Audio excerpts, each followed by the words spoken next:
Foundation, certificate, diploma மற்றும் degree போன்ற அரசாங்க கல்வி நிலையங்களுக்கான 2025-2026 வருட UPU ஆன்லைன் மாணவர் விண்ணப்பம் முதல் கட்டமாக பிப்ரவரி 10 முதல் மார்ச் 14 வரை திறக்கப்படும்.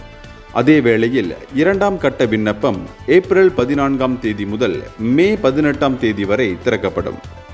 20 பொது பல்கலைக்கழகங்கள், 36 பாலிடெக்னிக்குகள், 106 கம்யூனிட்டி காலேஜுகள், மாரா உயர்கல்வி பிரிவின் கீழ் உள்ள 2 கல்வி நிறுவனங்களுக்கான விண்ணப்பங்கள் திறக்கப்பட்டிருப்பதாக உயர்கல்வி அமைச்சு தெரிவித்துள்ளது. முதல் கட்ட விண்ணப்பத்திற்கு SPM முடித்த மாணவர்களும் அல்லது அதற்கு ஈடான தகுதி பெற்ற மாணவர்களும் விண்ணப்பிக்கலாம். இரண்டாம் கட்ட விண்ணப்பத்திற்கு நேர்காணலும் தேர்வுகளும் சம்பந்தப்படாத கல்வி திட்டங்களுக்கான விண்ணப்பம் இடம்பெறும். இதனிடையே SPM முடித்த மாணவர்களுக்கு 350 கல்வி திட்டங்களும், STPM அல்லது அதற்கு ஈடான தகுதி பெற்ற மாணவர்களுக்கு 1131 கல்வி திட்டங்களும் விண்ணப்பத்திற்கு திறக்கப்பட்டுள்ளன.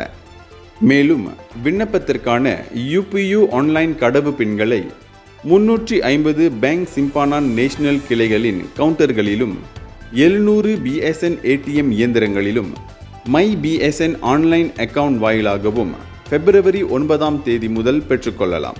இதனைத் தொடர்ந்து கடவு பின்கள் வாங்கியதற்கான கட்டணச் சீட்டுகளை ஆதாரத்திற்காக வைத்திருக்குமாறு அறிவுறுத்தப்பட்டுள்ளனர். இந்தியர்களின் இதய குரல் மக்களோசை.